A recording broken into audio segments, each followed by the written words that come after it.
we shape the future, like how people move, how people live, and we can contribute so much to the future. So of course I see a positive future, and it's my mission together with others to fix it.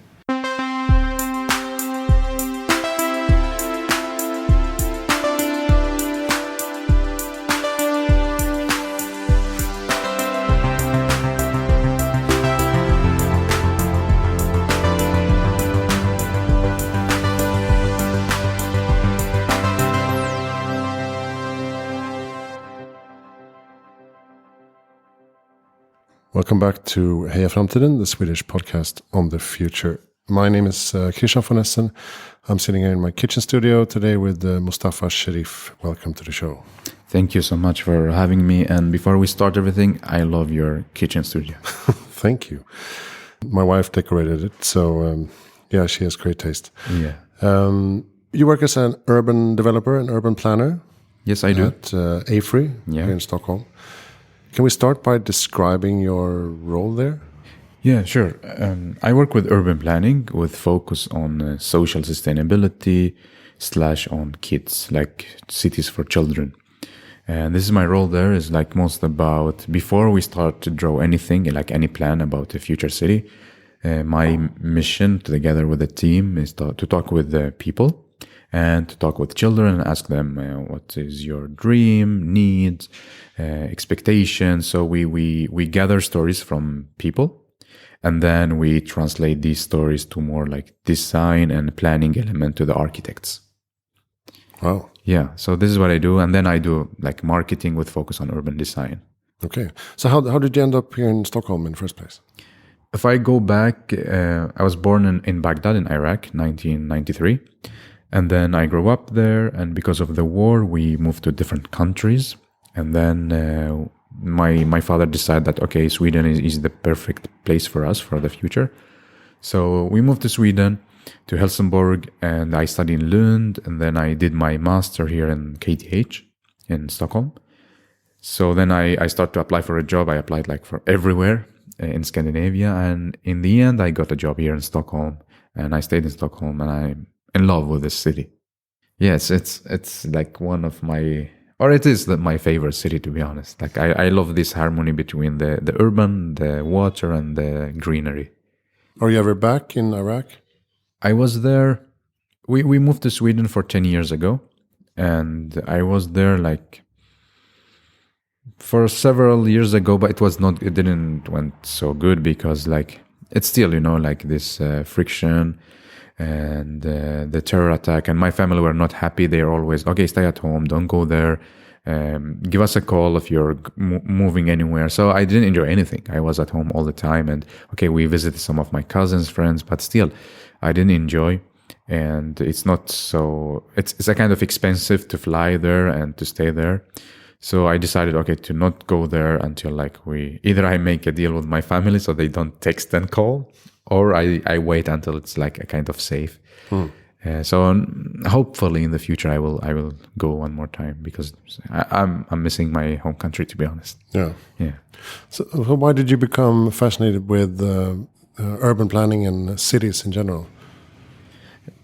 I remember like when we start to move from one city to another city because of the war in the Middle East. So like in the war in Iraq, and we start from moving in different cities and countries within Iraq, then in the countries around Iraq. So in every city, I start to reflect why I like this city, why this city I feel so unsafe, or this city is so good for me, for my family. So I can't reflect. But in that time, I didn't know that there is something called urban planning, or there is education for this. My idea is to be an architect. So when we moved to Sweden, and I did my bachelor in architecture and engineering, and then I was reading like there is a master about cities, and at that time I was like very interested in cities because of the impact, how they shape our life, how they make us like behave and wake up, move, do activities, enjoy our life, and feel good. So I was very like interested in city. I saw the master program in KTH, and I was like, okay, this is what I want. So it's like started from very back, and then with the time, it's like the interest growing and growing. So why do you think Stockholm is an interesting city? Or is it interesting? Is it just nice quality of life? Yeah, it's like first like the system of work and as you mentioned, quality of life and health. But for me, like the interesting thing here is the balance. As I mentioned, like 1/3 of the city is water, 1/3 is green areas, and 1/3 is the urban areas like buildings. So I like this harmony, but also like I like the air is so clean, and you have access to nature, access to water, and also it's like it's very international. So for me, I don't feel lonely or I don't belong to this city, because I feel like here both I have the Swedish people, but also like very people from other countries. So people say like is Stockholm is capital of Scandinavia, but it's not like official on paper. But I still I see it as very international, and it's very I like the architecture as well. Yeah, so I see it's super interesting. So what made you become interested in planning for kids in particular? Yeah, it's also like I didn't know that there is this thing exists. Yeah, so things just come to me when when you are curious. So you explore new doors, or you open new doors and explore more. I started to work in a firm, very small firm, and they told me because my focus is on social sustainability and urban planning when I did my master, and I started to work, and they told me. Tomorrow we are going to do medborgardialog, like how would you call it, like a conversation with the citizens about like future plan. And I say, yeah, this is good. I'm coming. And then they say, but we have like a group of children, and the one who is responsible to talk with them is sick. Do you want to jump in? I say, yes, of course. So I talk with children, and I enjoy like the process and how we gather information, how we talk with them. And then I start to read, okay, children, how many percentage of population are children?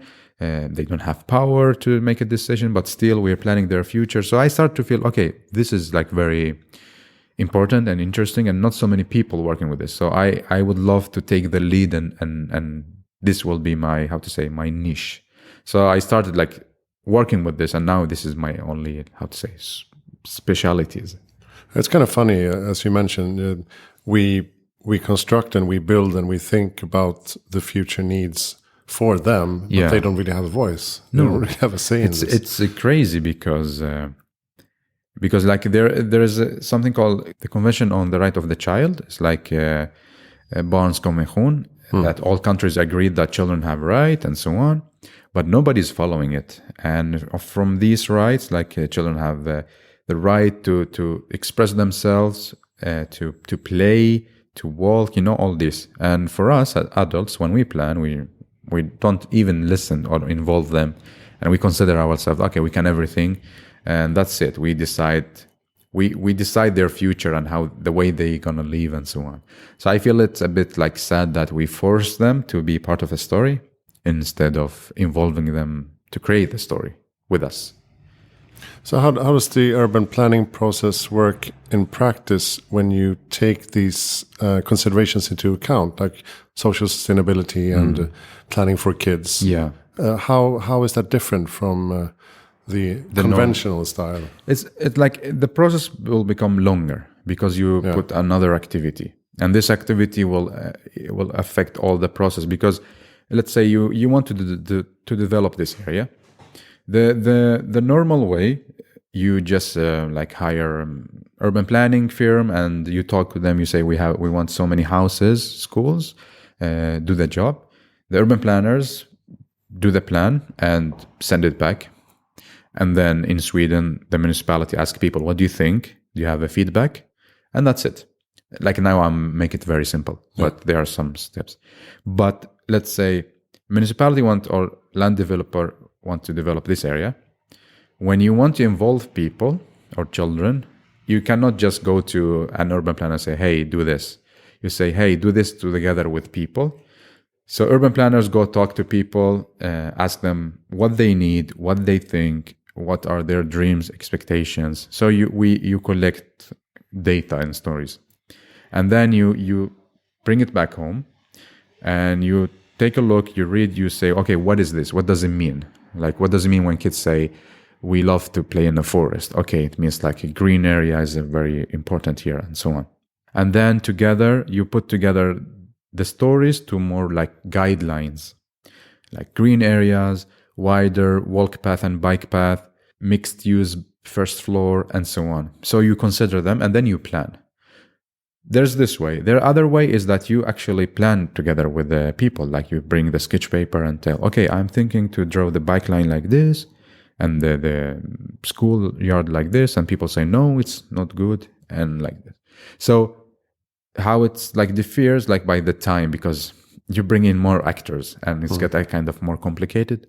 But the result is good because you involve people. You made them part of the story.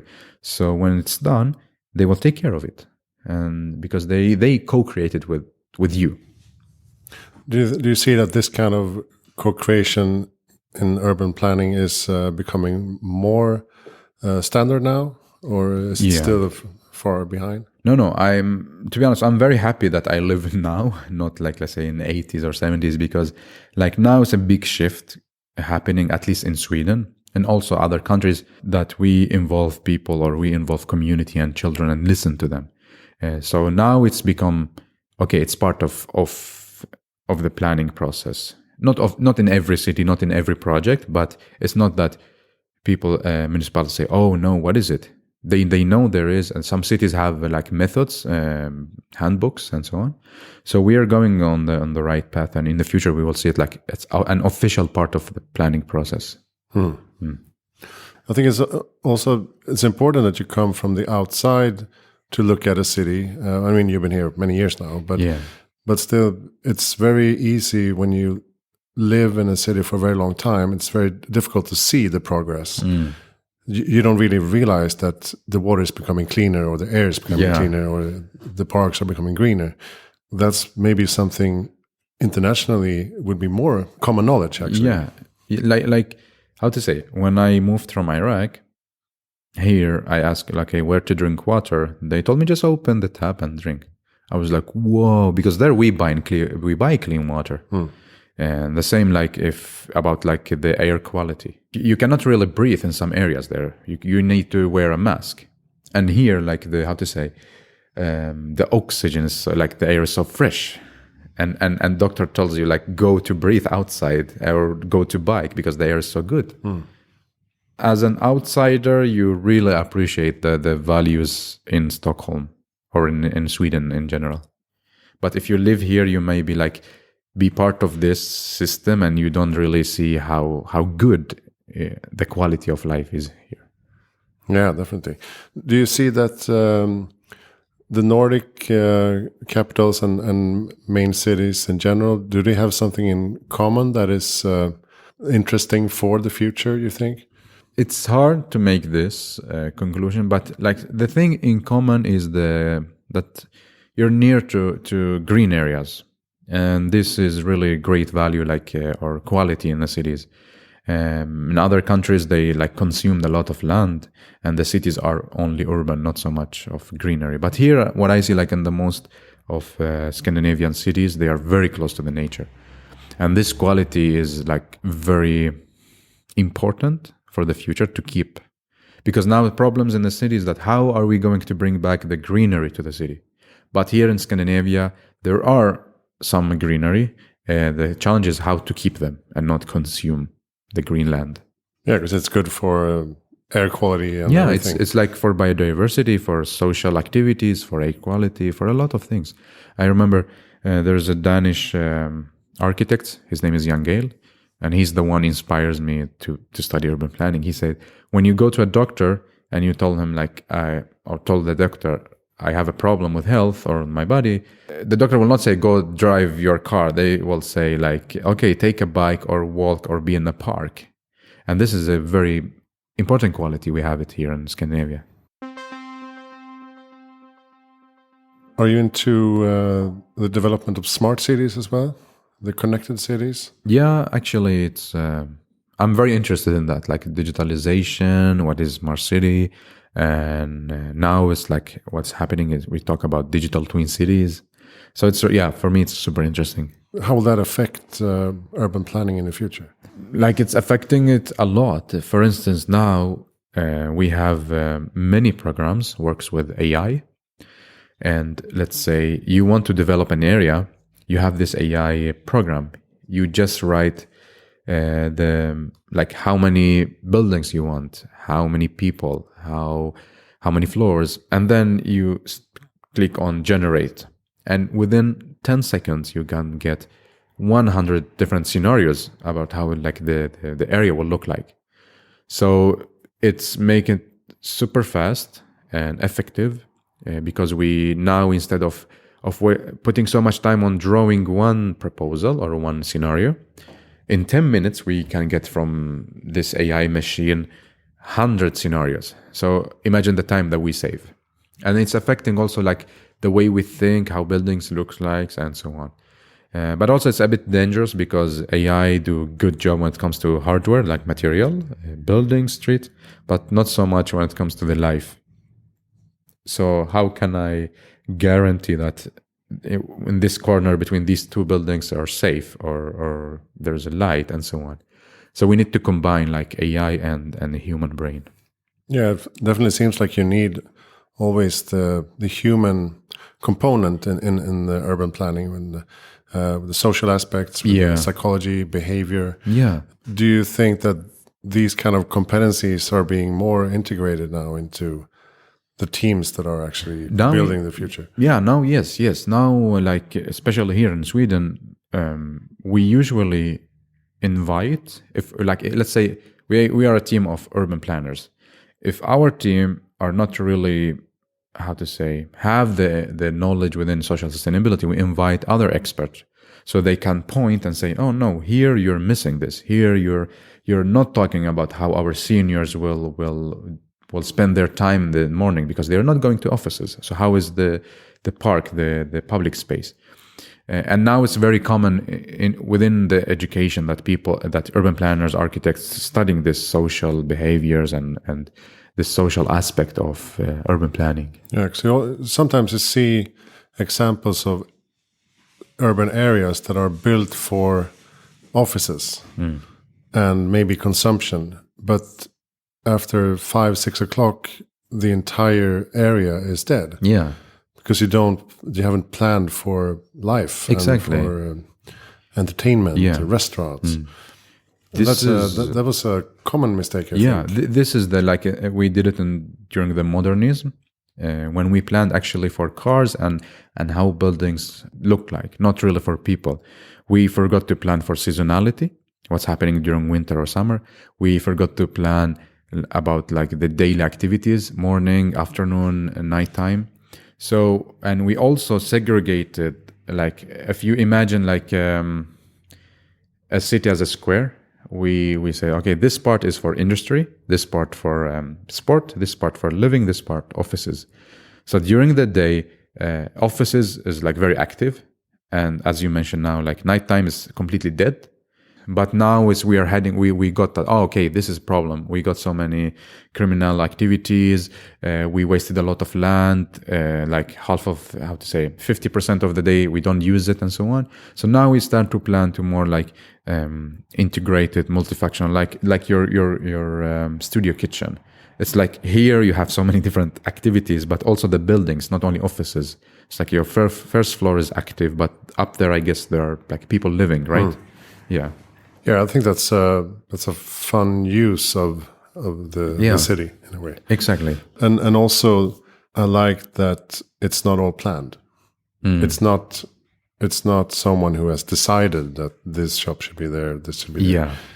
Maybe it was that way back, but now it's sort of organic. Yeah, this is what creates life. Like when you leave things, you don't control every single millimeter. You leave like space to things to grow organically. In some cities, especially here in Sweden, we like to control like within the plans. So we decide what kind of activities or function will be there.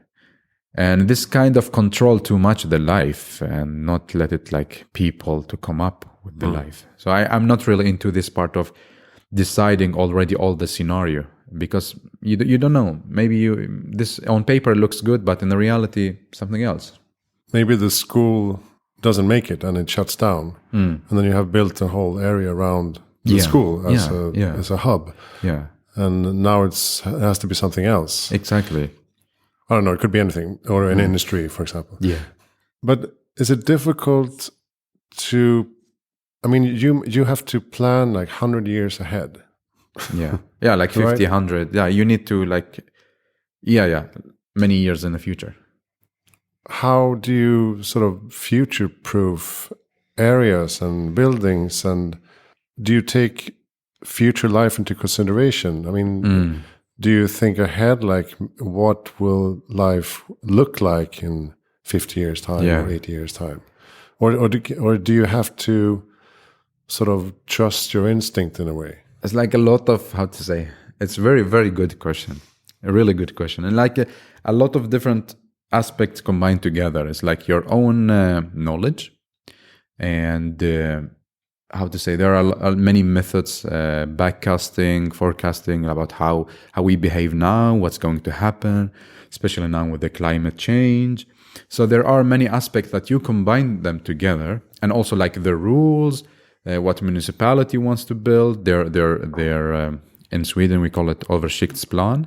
It's like the general plan, the vision.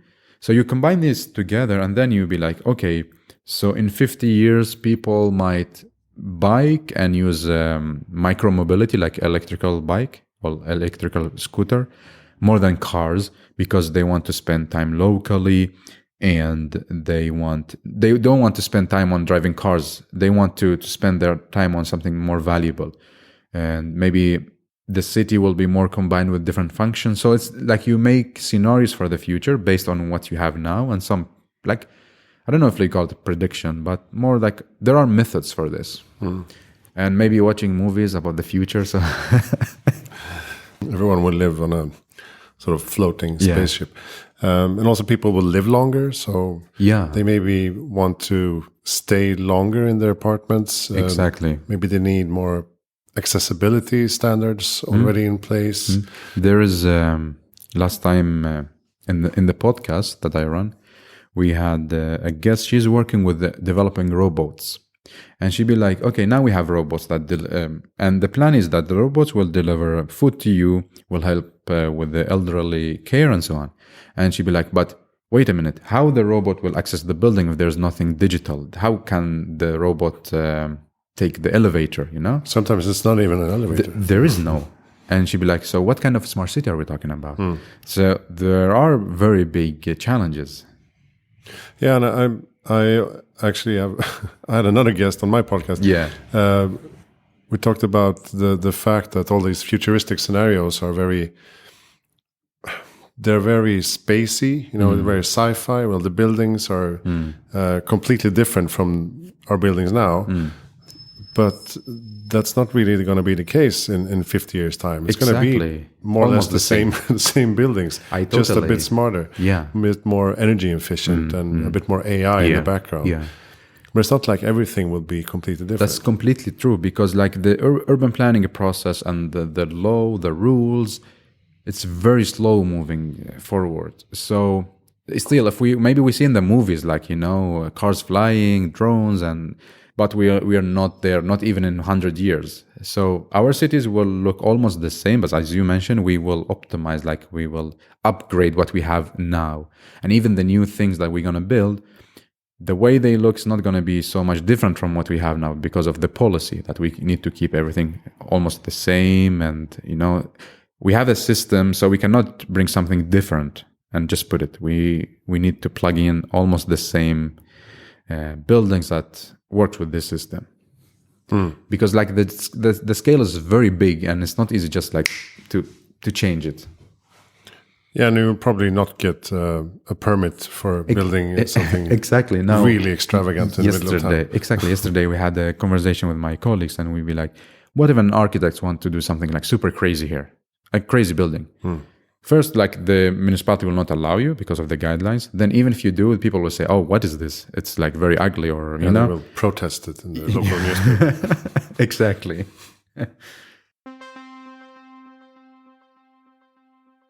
Yeah, let's talk about your podcast. You run a Urbanistica podcast. Yeah. 2019, was that the starting point? Now, yes, the 2019 in the end of November 2019. And what was the reason for starting your own podcast? Was that a part of working with A-Free, or did you do it by yourself? No, it's actually when I was studying during the university, I had a lot of time to explore what other projects in different countries. So I was inspired a lot. I graduated, started to work in a firm, not A-Free, one before. And I saw that I work as a consultant, and I saw that, okay, I have only 8 hours, and these 8 hours I need to work in a project. There's not so much time for to get inspired, to read and so on, because after work, then you have a family and activities. At the same time, I will like, okay, this is not what I wanted, what I was dreaming about when I was studying. So I started this, that every week I meet and like, how to say, inspiring person within the my field, and I go for a coffee and talk with this person. So I started with LinkedIn and say, hey Anders, would you like to meet and have a coffee and let's talk. So I did it, and then we had without the podcast. It's just a meeting. I want to get inspiration. Okay, yeah. So I did it a lot. Like, let's say I had a 20 coffee meeting, and we talked a lot about interesting topics. But the thing that when we finish and we go home, everything disappears. Like I take some of like what we talk about. Then I was like, this is very sad, and I want to document it. This is content. Yeah, exactly. So I start to like take selfies and put it on LinkedIn and say, hey, we talk about this today, but still it's not really, not there's no value in this to yeah. So I started to also see my colleagues have the same problem as me, that they want to get inspired, but there's no time. So I said, okay, I need to do something to fix this. So either I start to document my conversation in a blog, but I'm so bad in writing, or I do this in a video, in a vlog, but still my colleagues will not watch it because they are busy. I need something like they can multitask. And I say, okay, audio is good, so they can listen and work. So I started a podcast. I bought a microphone, and a very super cheap microphone. If you listen to my first episode, you say, I will not continue listening. So, and my colleagues was the first one, and that's how I started. I wanted to document conversation, but also to inspire my colleagues who are super busy in project making future, and it works. I'm so happy. It's amazing. And how many episodes have you done now? Now I think 270. Yeah, in 2 years. And I'm so hungry. I want to talk more. I want more knowledge. Yeah. It's nice. We share the same obsession. Yeah, I think. Yeah. It's like we talk about this before we start record, and it's the same for you. You never get tired, right? No, it's just the more people I meet, the more I want to meet other people. And now it's good that because you're doing this collaboration in different events, and you go around and also do interviews, so you're even more producing content. Yeah, in the last week alone, I've done 30 interviews. Wow. That's kind of crazy. Yeah, but imagine the value, if one person listen and you change this person's life, it's so big.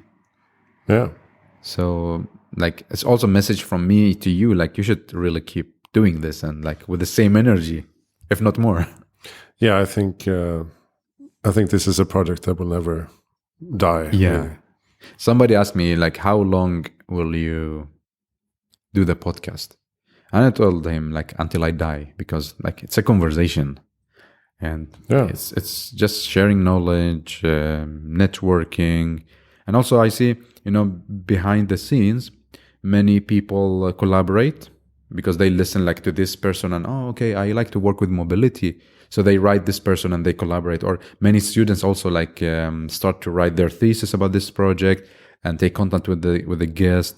So I'm super happy. There is an impact that the podcast is doing within architecture and urban planning. Definitely. Yeah. I've heard so many Oh yeah, that was really interesting about the fashion tech startup. I wrote her an email, so maybe we can find something. I was like, okay, I would never have seen this connection coming, Yeah. but they had another, view of our conversation, and Yeah. can find something else to collaborate about. Exactly. So yeah, that's really really satisfying actually. Sometimes I wish I can trace like every time some people mention urbanistica, because you see that when people like sharing it on social media, but there are so many other conversation behind the scenes that you don't see or you don't listen to. So I'm interested more like in the word of mouth, what people say about the podcast and how they share it. It's a very special medium because you never know who is listening and why they're listening and when they're listening. Yeah. It's very anonymous and personal in a way. Yeah. And that's also, I think, a problem because you don't really, it's not very easy to share podcasts. I think I almost never share podcast episodes on Facebook or Instagram. Because it's just me. I liked it, but I don't know if anyone else will like it. I have a question to you. Do you think like podcast is something like super personal? Like you don't mention that, okay, you listen to this or this and this podcast because you feel it like it's so personal. Not like music, but even more personal. Yeah, I think so. Yeah. Because sometimes you can't even argue with someone that the podcast you're listening to for 5 years is super good. It's just that you do it because you don't know any other way, because you always listen to it. Exactly. It's just like a friend. Sometimes you don't really know why you're friends with the person. Yeah. You just been that way for 20 years. Yeah, it's very interesting. No, you brought up an interesting point. Like I do the same. I don't really share like, oh, listen to this episode. Maybe with my brother sometimes, because I know he listened to same podcast. Okay, yeah. But in general, I feel it like it's personal. And like if I listen, let's say, a podcast about NFT, I don't want to share. So people say, why you're like, You want to build a hype? Yeah, I usually ask my guests, what is the best tip for making the world a better place in the future? I came up with a theory, then I don't know if like it's, you should also like give me a feedback. I measure like this, every act I do, I scale it up. I say, what if every single person on this planet do the same act? And I see the result. If it's good for the planet and for people, then I do it. If it's not, I don't do it. For instance, what if I recycle my Coca-Cola can? And I scale it up, and everybody doing it, it's good. If I just throw it away, then it's not good. Same like with, what if everybody... Okay, I take this example because in urban planning, this is very sensitive. If I drive car, of course, car is not bad. It's also freedom, like you also need it. But what if I drive my car every day to work and to all my other activities? I scale it up. What if every single person do the same? Then it's a problem. So maybe this could be an interesting way of looking at things you do. What if you buy new clothes every single month? What if scale it up and see the impact? So I don't know. What do you think? Is it an interesting method? Yeah, I guess. Because as many of my guests argue, you have to start with yourself and your own actions.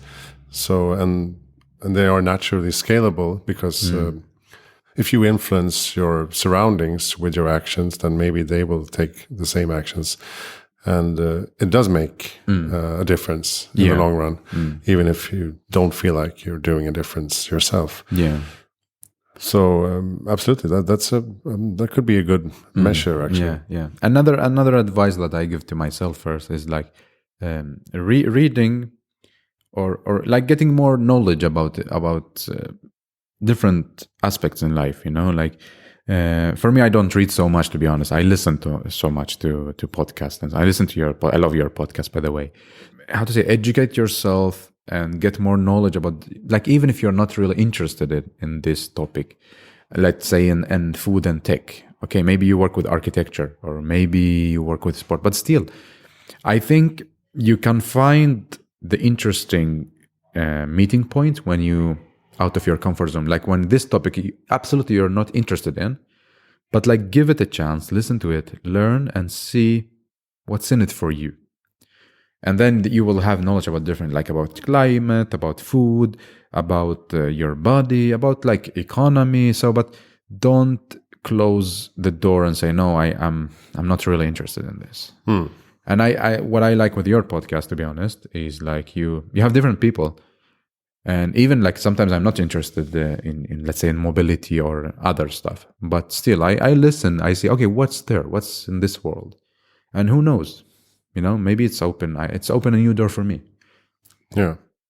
I like to see it as, I come from the magazine world, and I like the idea of a magazine that you don't really know what's going to be on the next page. Yeah. You could be surprised, and you maybe you got caught into something that you start reading, and I think it should be the same with this podcast, that you never know what the next episode is going to be like. Yeah. But do you have like, how do you invite people? Do you have a specific strategy, or you see like there's an interesting story, you go for it? Yeah, I just go for it. Yeah. It's not a strategy, but then when I publish, I have more of a strategy. Like, it shouldn't be too many, let's say similar. Food. Yeah, too many similar topics, or too many men in a row or female guests in a row. I would like to mix it up with different backgrounds and ethnicities. Yeah. So yeah, that's a part of the puzzle. Yeah. But like this is after recording, but the you just go for an interesting story. Yeah, and sometimes people ask, how do you make the decision? Because obviously they want to be interviewed. Let me just ask, how do you make your selection? Yeah. And I say, I don't know. It's just a combination of gut feeling and research. And sometimes you think a person is super interesting to have in a podcast, and it turns out the person is not very interesting because it's not a social person. Yeah, not talkative. Yeah. Yeah. And sometimes it's the opposite. You think like, oh, this subject seems really boring. Yeah. And this is a very dry academic or a scientist, but the person is amazing. So it's, I've had very few episodes that I don't like. It's, from 325 episodes now. Started for 5 years ago, right? Yeah. Wow. So I guess that's kind of a skill also, to find the interesting parts in a person's story. Yeah. And also to make the conversation flow, and then be brave enough to cut it off when it's not interesting anymore. Yeah, exactly. If you like go far away from the topic, do you because now I'm thinking a lot how to integrate podcasts with urban planning, because usually in urban planning we used a lot images to communicate what we think about the future. And now I'm like trying to have a podcast as a platform to communicate what is the future. Do you believe, like, what do you see? Do you see like videos or pictures or audio will be the future in communicating? Well, of course, I believe in audio and text. And text also. Yeah, sure. I think there should continue to be a mix of them all. But yeah, as you said, I don't feel I have the time to watch hour-long YouTube videos if it's not exactly what I'm researching.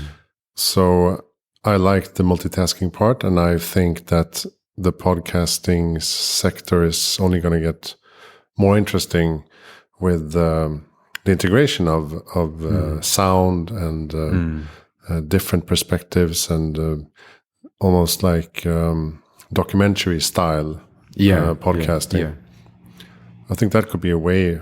For example, have you listened to Mikael Dahlén's new podcast? He did it for Transportföretagen. Not the last one. It was like 6 episodes. From A to B, from A to B. Okay. It's called.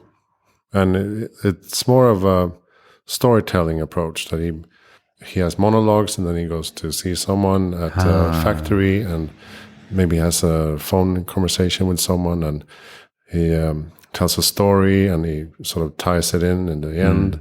Yeah. There's some noises from the city, and Like sound effects. maybe it could sound like this. It's very quiet now, and everything is electric, and the drones are coming to fix the car now. It sounds like a bee swarm. So yeah, I think that's cool. an interesting future for the medium. Like a storytelling. But like, I guess the thing is that you need a lot of editing and time to produce such kind of it's episode. more expensive. Yeah. Because I thought about this, like, okay, you do it in a city, then you cut it here. It's a more, as you mentioned, documentary. But then for you as a single band man, it's like a lot of time and energy. I run this more like do-it-yourself. Almost add some kind of punk attitude to it. Just go out and do it. Yeah. And I think that's a cool way of approaching it, because I can get so much more content and interesting conversations than if I would, make everything perfect and spend too many hours, finding the exact right editing skills and sounds. So I think that's, but other people are great at that. So there's going to be a lot of different formats now. But you believe that sound will be like one of the popular? Yeah, I think we only seen the beginning of this era. Yeah, because of the availability and that you can use it during your entire day, more or less. Yeah, exactly. And also now to produce it is not a big deal. Like to produce a podcast, like so many other podcast hosts, you can just take your phone and they give you everything. Like if you want to make the cover, the recording. So I think it's getting bigger and bigger. Yeah. That being said, do you have any reading tips or podcast tips? Podcast? Yes, I do. In case people, like if you're listening now and you're interested in smart cities and future cities, you can listen like to Urbanistica. And one more podcast for Swedish, like Framgångspodden. I like it so much. I like TED Talks daily because I also work with TED Talk. So this one is also in case you want to know more about anything in the world and life. And I think these are my favorite podcasts. And Chef Snack.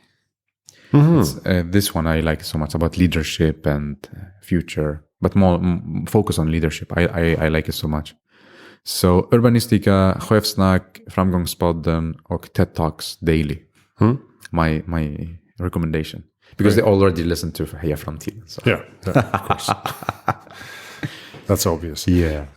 How do you view the future? Are you optimistic that we will make the world a better place and continue to thrive as human beings while securing the future of our species?